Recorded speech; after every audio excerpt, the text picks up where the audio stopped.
Today is day 5 of the JunJul-87 7-day retreat.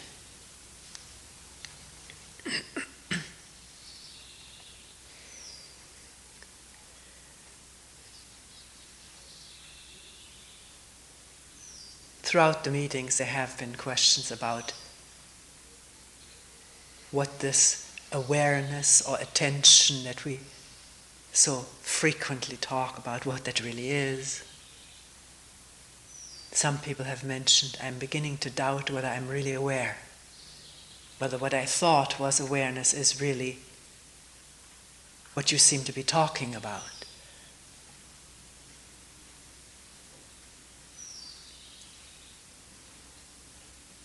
Some people have reported that unable to have this awareness and feeling stuck have gone back to counting or experiencing the breathing,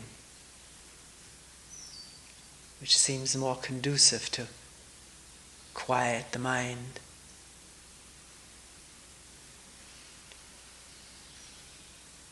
Get rid of thoughts. One person mentioned, I'm doing what you seem to be describing when something comes up, a problem comes up. I'm wondering, what is the motive? Who's making the problem? Sort of investigating like this, trying to get to the root of it. And in the course of this activity, the problem coming to an end, only to give way to the next one. And this is not what I came here to do, just to deal with one problem after another, but to reach some deeper level of no thought. So have gone back to experiencing or counting the breathing, which seems to chop off the thoughts. I don't know whether that's the expression that was used, control them or be able to be free of them, clear the mind of them. So maybe it would be good to use this morning talk for looking both at concentration and awareness. If you have heard a talk about this topic before, beware of the mind saying, well, I've heard this talk before. Because then the mind is old. It knows what's going to be said, and therefore there is no listening. The same goes for myself in giving a talk, giving all talks. If I thought I've said this thing before, which I have for many years, then the mind would be old and stuck, either in memory or in inhibition, feeling bad about saying things over and over. So the way to do this is to start this thing as though one had never looked at it before. Looking at it freshly from the beginning. And in this we are engaged together.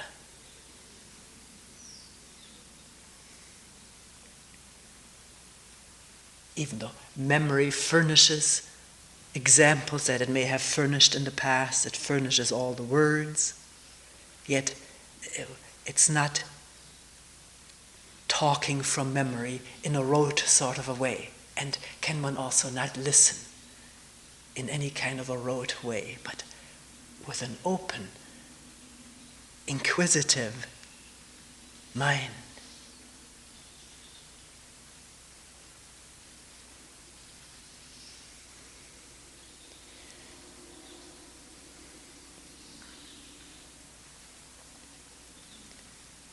Most of us who have been through some kind of spiritual training were started on concentration in one form or another on the breathing. Of course, one may also have been to places where one concentrates on visualizing syllables or pictures. But I think most of us here have used the breath as a vehicle for concentration. Either counting or just following, it was called following the breathing, or experiencing each inhalation and exhalation with a mind that is concentrated on that.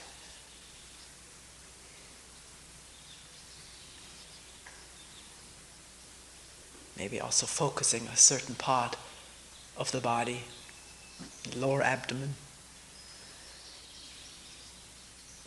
And if one did that, trained in it, did it repeatedly with some inner and outer pressure to stay with it, one could feel results of this practice. One could feel more energy, maybe some warmth in the area of the body one concentrated on. And a satisfaction that would go with being successful at something here, being able to do something, a feeling of progressing, advancing in this matter, of spiritual development, whatever one called it.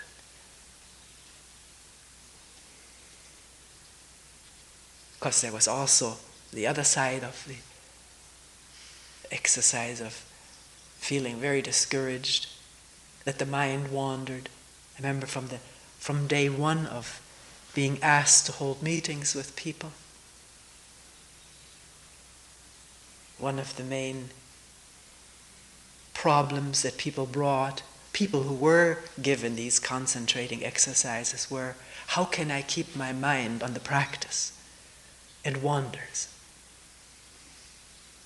Can you give me some hints or some help? Or how can I have greater faith in this practice? Can you give me some more faith? Or how can I have some more doubt? Because doubt is supposed to be good for the practice. So it's not so much different.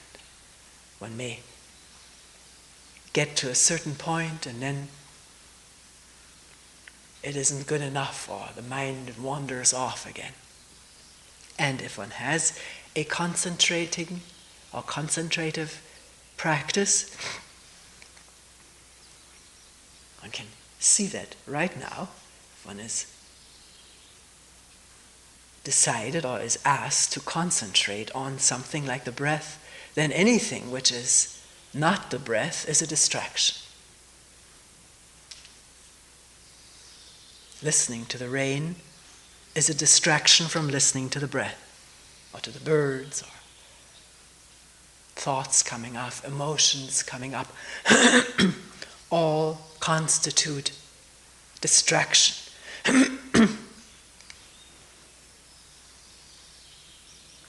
Sometimes in spiritual literature it's called the enemy,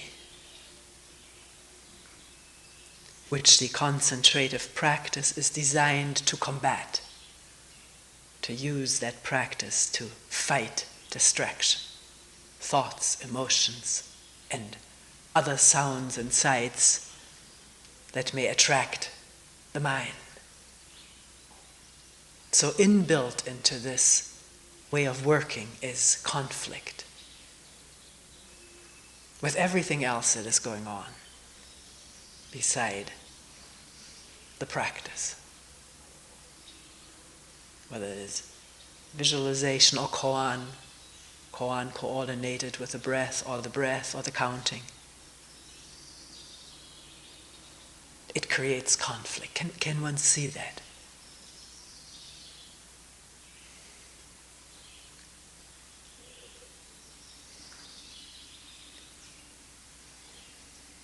Of course, it gives one something to do. One has something one can do battle with or against. and get worn out in the process. Even though the other side, as we said, is the energy that is generated when, for a while, there's no battle, when there's the concentration on the one-pointedness or single-mindedness, as it is called.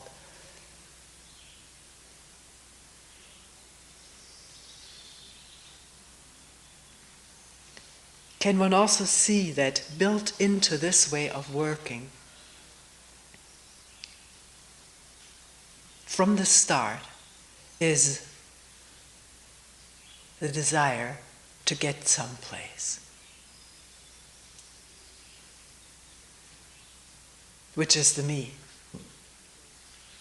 wanting to attain something, a state which isn't there now, which one is told about or has read about, which seems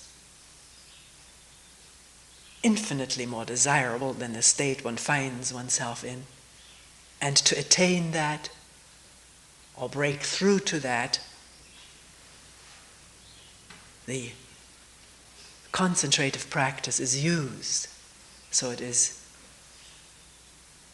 in the use of will, of desire. Will doing the work for desire to have something. The willpower being used to get what is desired. And what is desired is an imagined outcome. Because just because it has maybe been real for someone else does not mean it is real for oneself, no matter how realistic the accounts by the person who writes about that state are. Being real for someone else doesn't make it real for me. For me, it's an idea, a desired outcome, a desired goal.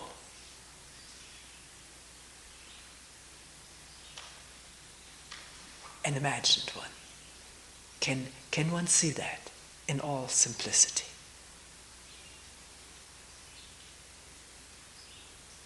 If these things are not clear, we will have at least one, maybe two more meetings to take it up again from the beginning. So the whole practice of concentration is motivated by the me, which wants a better state for itself. The me being tired of its present state, not in harmony with it, not understanding it,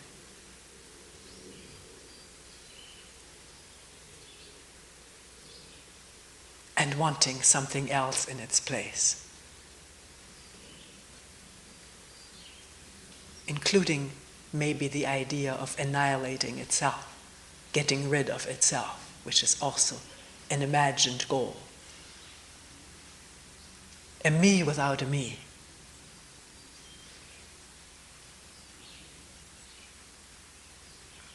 So the whole practice is embedded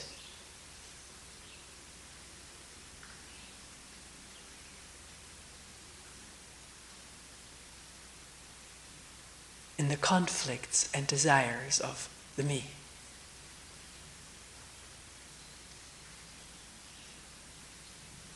Using a practice to enhance its goals or itself.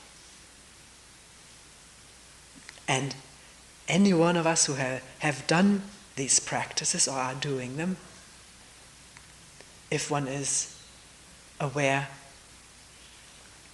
and doesn't close one's eyes to certain phenomena, will notice that if the practice goes well, there is a good feeling about oneself. I'm doing better. I'm progressing. And very often, the teacher who is assigning the practice will give feedback to that effect. Maybe one has mastered this practice and is now given a new one, a more difficult one, which gives one that feeling of moving along, which is our whole conditioned life, all over again, inside new walls, inside the walls of a temple or monastery or whatever the place may be called. But the same movement of progressing, of ambition, of comparison,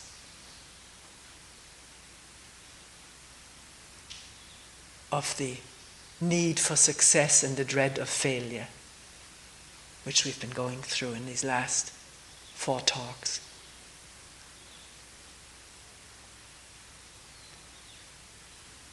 The practice itself not designed or able to shed light on itself as an ongoing process.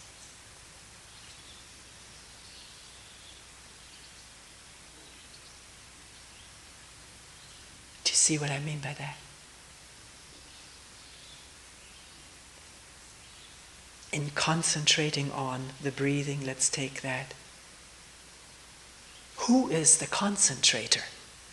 Who is the meditator?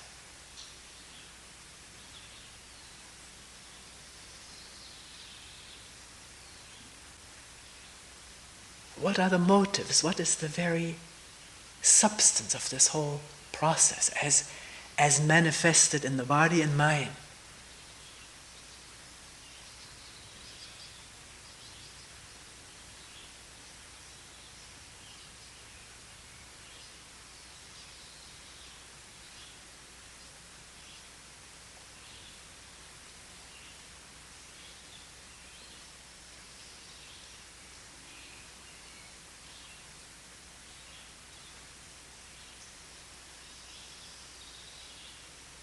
Who is the wanter? And what does he or she want? For whom?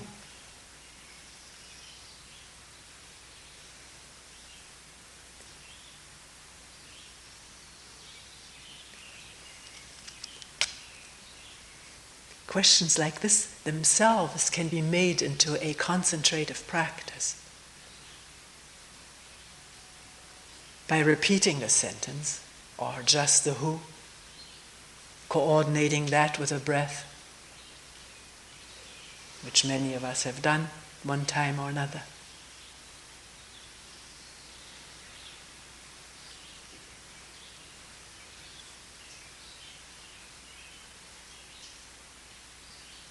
Which again is a conflict-creating work, because anything that is not the who becomes a distraction, and the who is used to sweep left and right.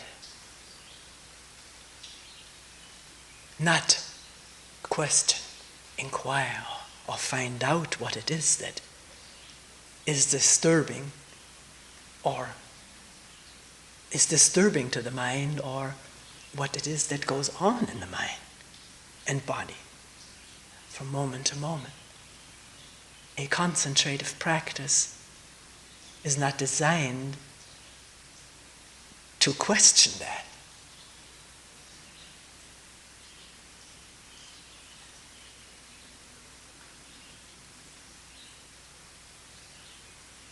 It's designed to cut off anything that is not the focus of the concentration.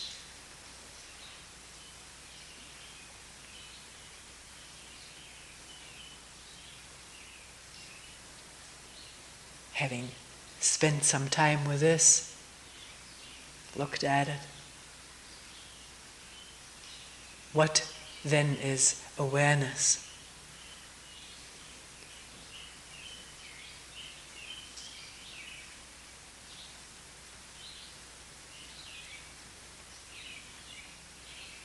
Maybe we can start out by saying what it is not. It is not concentration on anything.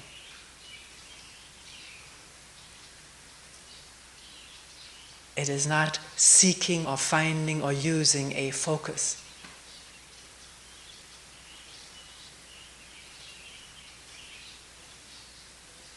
It is not directional, oriented toward something, toward a future goal.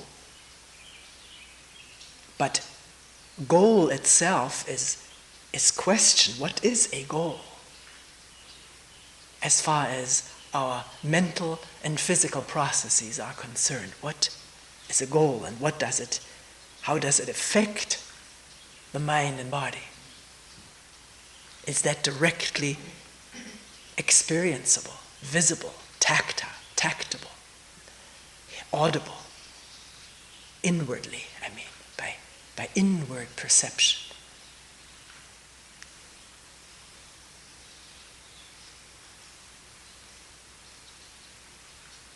It does not postulate a future with future attainment, but questions what the future is, and whether in awareness there can be clarity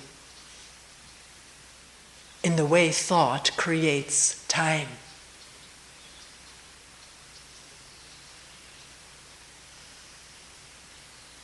By issuing from the past, from past memory, remembered past experiences, and projecting from past experiences or knowledge a future goal. All the operation, the work of thought. There would be no future if we didn't think about it. There would be only this instant.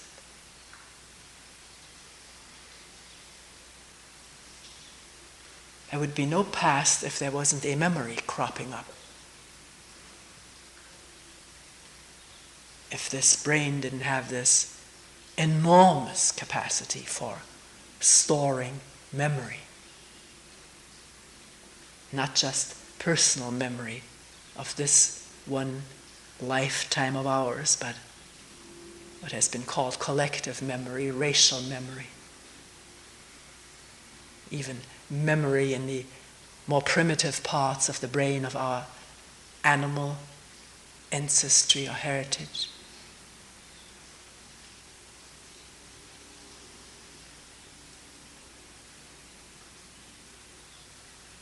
Without memory of the past, there would be no feeling about the past, and no feeling about a future.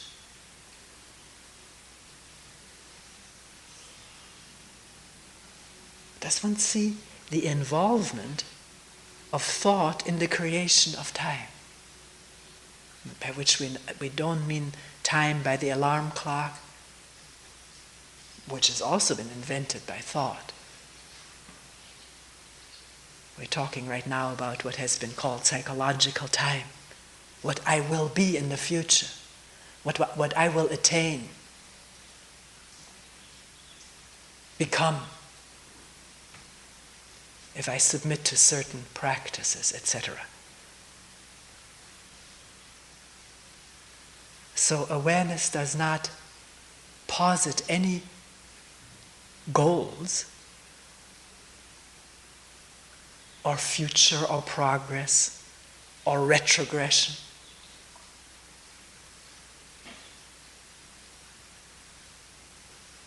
It sheds light on those processes, that's all.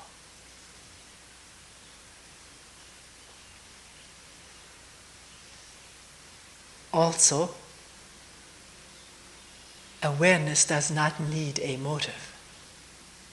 Even though we come to it with a motive, we want to get it, to have it, to be aware.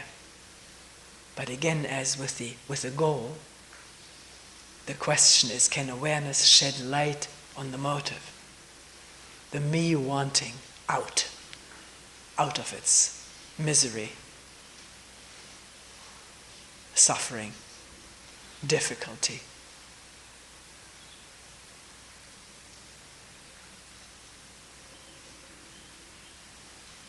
Into a better state. for itself.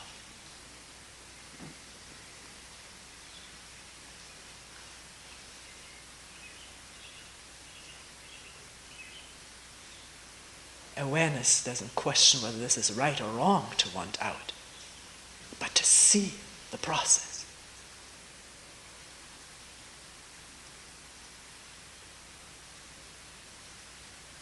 And maybe find out that as long as the motive is operating unconsciously, compulsively, unawares, the me just perpetuates itself infinitely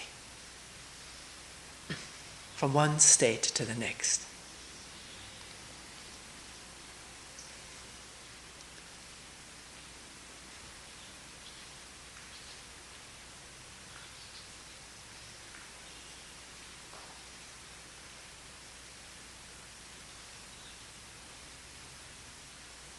So awareness does not have as its focal center the me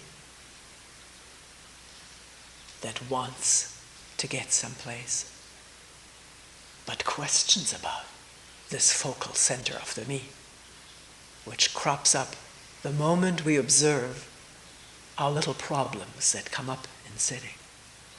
Most of the time, the me at its center.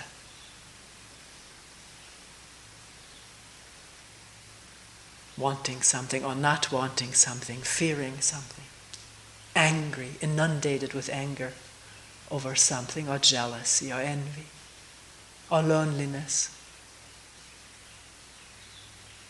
longing for love, or the occupation with past pleasures through memory, or the projection of future pleasures through thought and fantasy. That's what usually goes on in this mind.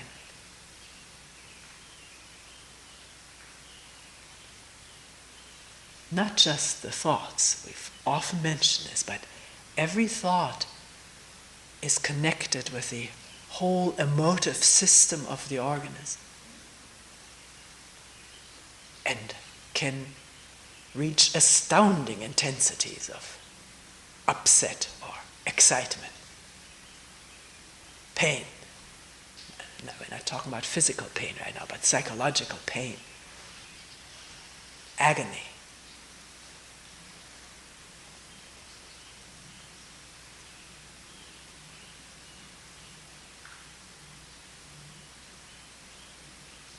And this goes on in our life, in the life of human beings everywhere. No matter where one lives, whether east or west, north or south.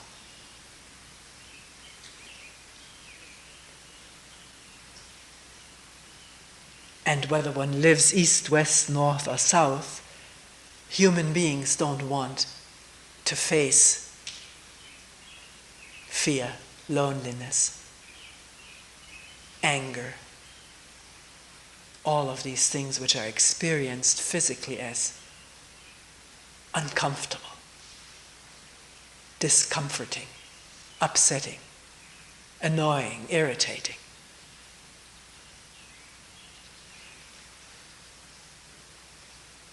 We want to get away from that as quickly as it arises, not feel it.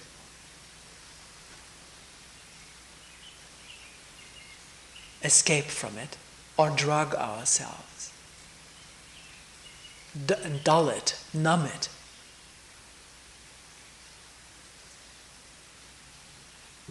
So we don't have to be in touch with what's actually there. Maybe beckoning for years to be felt, not to be just repressed, submerged or controlled.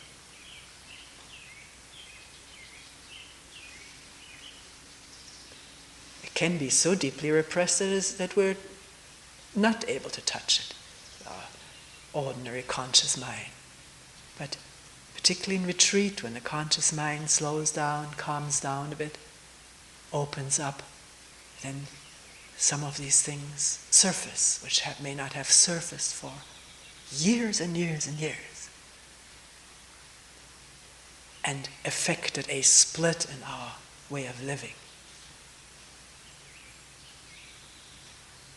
A split between what's acceptable and what is unacceptable. That split having reverberations, because what one has found unacceptable in oneself and repressed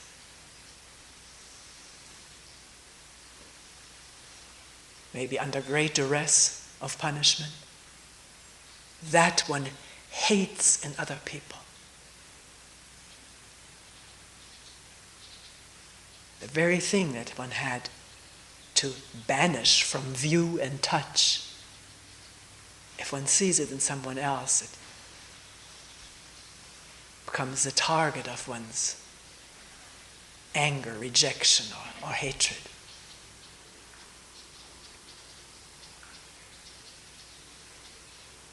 One can see that in little children.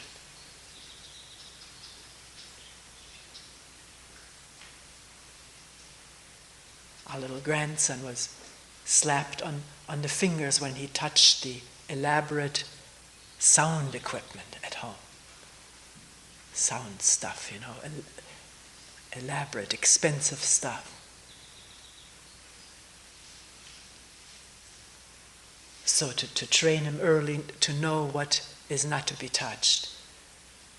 And when his tiny baby sister, half-year-old maybe, was beginning to touch some of his things, he would slap her on the fingers. Of course, then the confusing thing set in that the mother would yell at him for slapping the sister. This is where our confusion starts. What's right for one is wrong for another, and there are privileges, and I don't want to interpret it. I think it speaks for itself.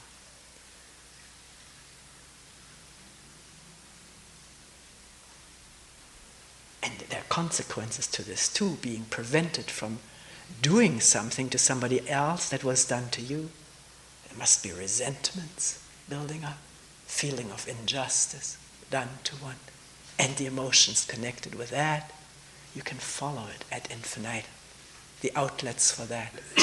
Or if it's repressed for a while, then maybe wait till one has children of one's own, which needs this tremendous alertness, having children of one's own, not to fall into these behavior patterns that one had suffered, that came out of suffering, punishment, or training, whatever the training may have been, to throw light on all of that. But we don't want to get off too far. Pause a moment to think where it was.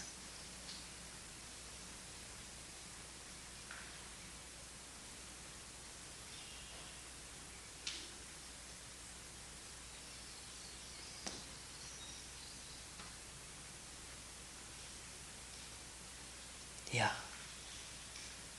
Does one begin to see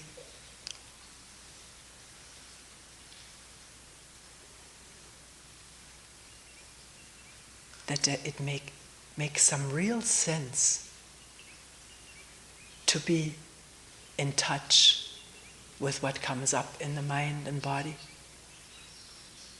in a silent retreat such as this, or in one's daily life, rather than to develop efficient methods to keep repressing it.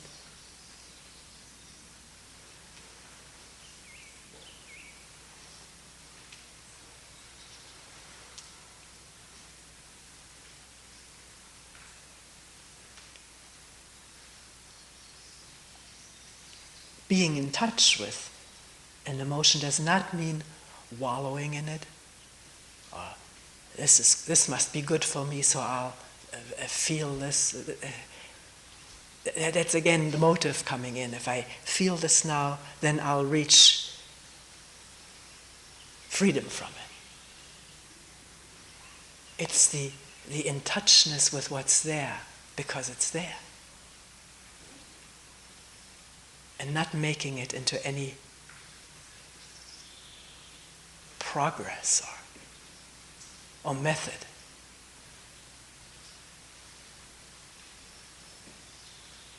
To see how further thought about anxiety, taking anxiety for the moment, further thought that produced anxiety will keep producing more anxiety. But being with that very uncomfortable feeling, which we call anxiety, being with it so completely, without escape, without separation, without calling it anxiety, and not being turned off by the fact that it's uncomfortable, but wondering what this discomfort really is, if there's no word about it, no word discomfort, no word anxiety, just what's there, there's no room for further thought feeding that anxiety, and the state will eventually abate or not, depending. The object is not the outcome, but what is it? What is this which I've lived with all my life and run away from or try to numb?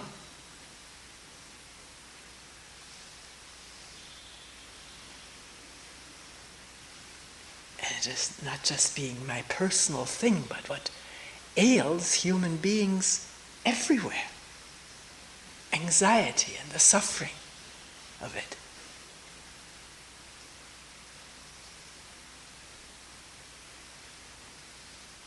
Not it's good for me to suffer, or it's human nature to suffer. These are all evasions of the fact of suffering.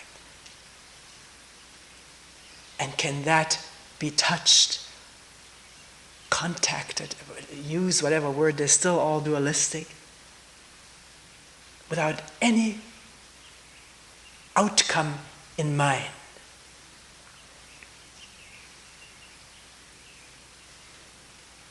And not concentrating on it. Now, using this as one's object of concentration. It's not a concentrative exercise. It's being in touch with something that's there, just like the rain and the birds, the sky and the clouds, the woods, all the people in this room,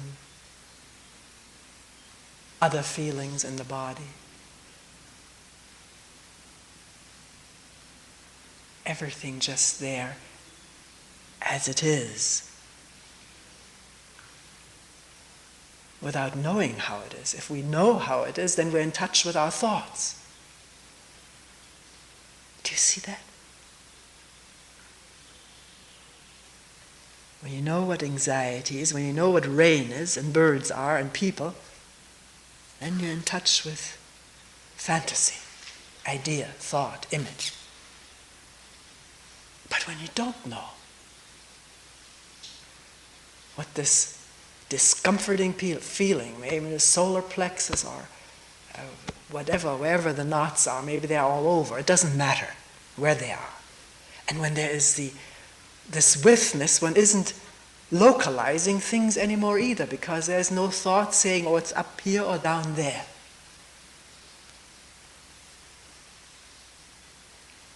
A thought has no place when there is complete in-touchness directly with what's there, and this is what we call awareness.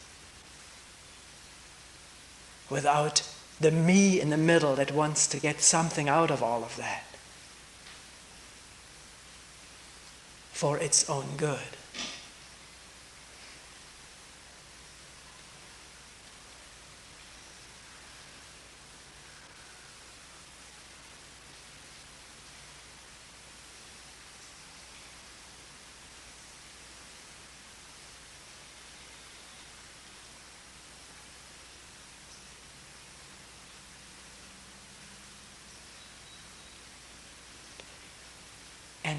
it's an amazing fact that if one has been completely through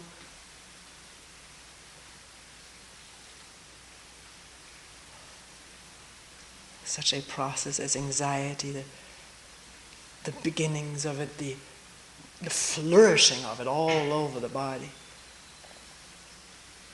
and the non-separation, the non-running away, no escape, no dulling, no distraction from it. Not to drop attention in the middle and go off someplace, but really remaining with it.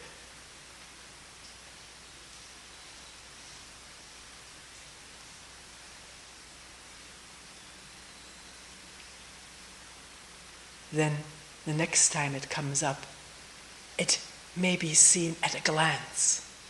The thought, the first signs of this anxiety coming up, or the anger arising, maybe at first glance the whole thing is finished. Not through concentrating on it or repressing it or battling with it, but seeing it. When one sees the whole thing, like a large detailed map spread out before one. One may not have to go through the whole thing. It's gone as quickly as it has come.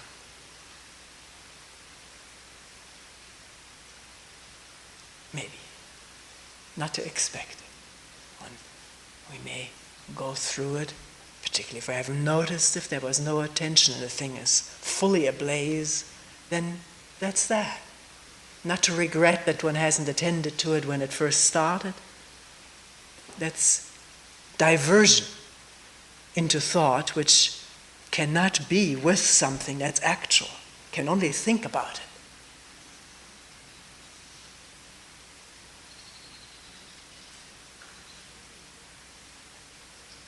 And the words about a state, the thoughts about a state are not the state itself. I think that's clear, isn't it? So what is the state when I refrain from living in what I have always done, know about it, living in my ideas about it?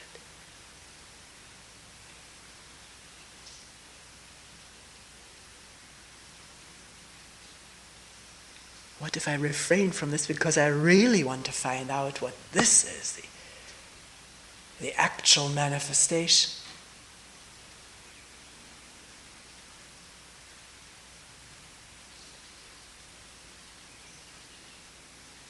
Actually, if there is no separation from it,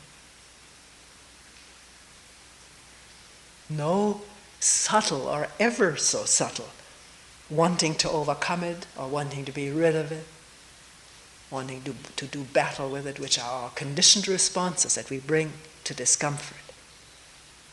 If they're detected and they're not allowed to take place, the seeing is the ending of these escapes, then the state itself ceases to be a problem.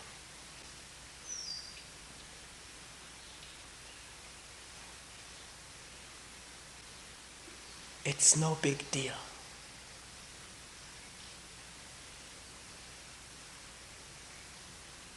It doesn't need any concentration on it. It is just allowed to be there, doing whatever. It's not a problem.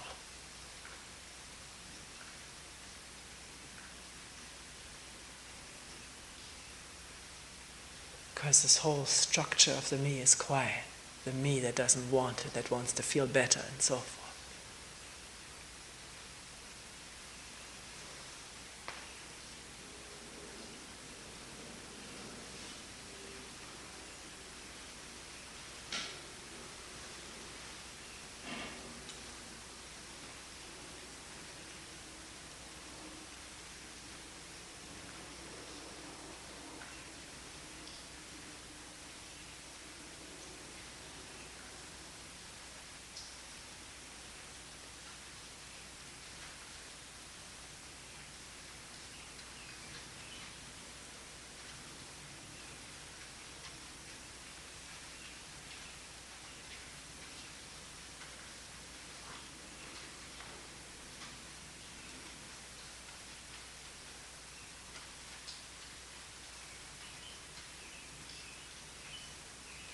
in listening right now, no matter what the state of the physical organism may be,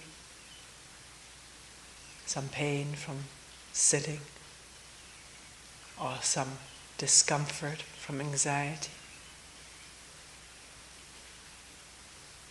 The listening, the awareness has room for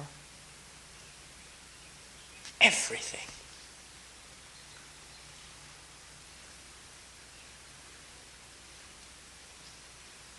It needs concentrating on nothing. And the sound of the rain,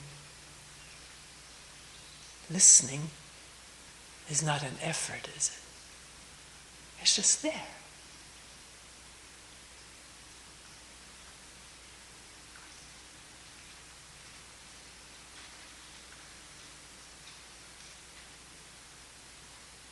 The feeling of the pain is not an effort, it's there. The breathing is there. It doesn't need to be concentrated on, it's there.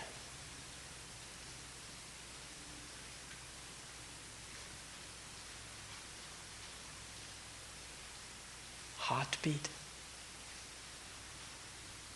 Maybe some tingling of energy throughout the body, it's all there.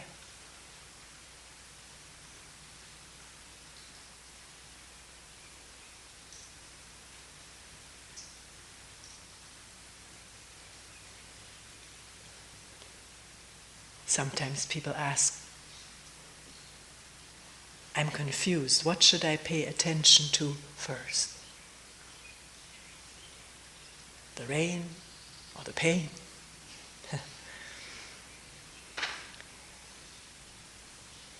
Can one see what causes the confusion?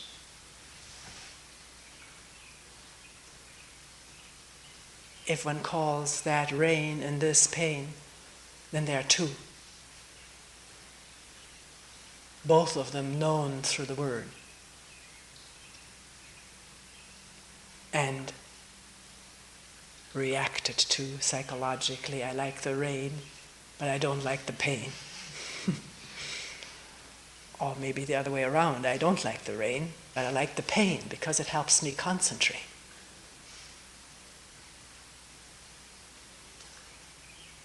This makes these thoughts, words, and reactions separate the universe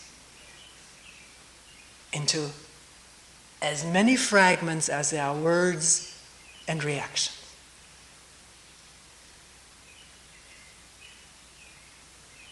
Do you see that?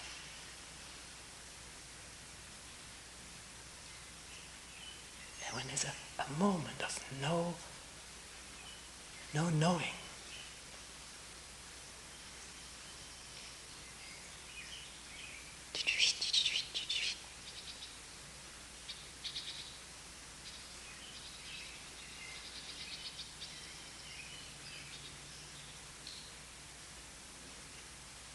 when there's no knowing, not knowing, no words. Words are just words, and they separate. Just listening. Then what is everything? Let's not even ask that question.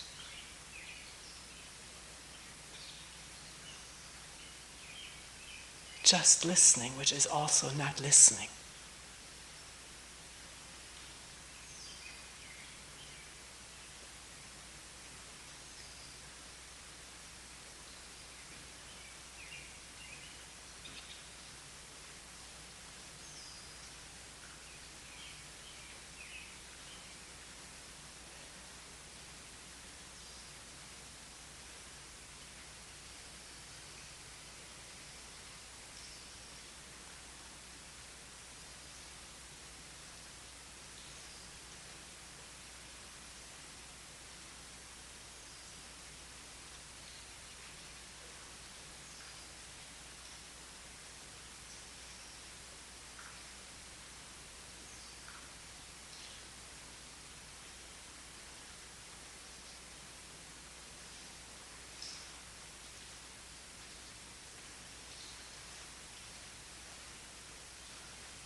We will end here for today.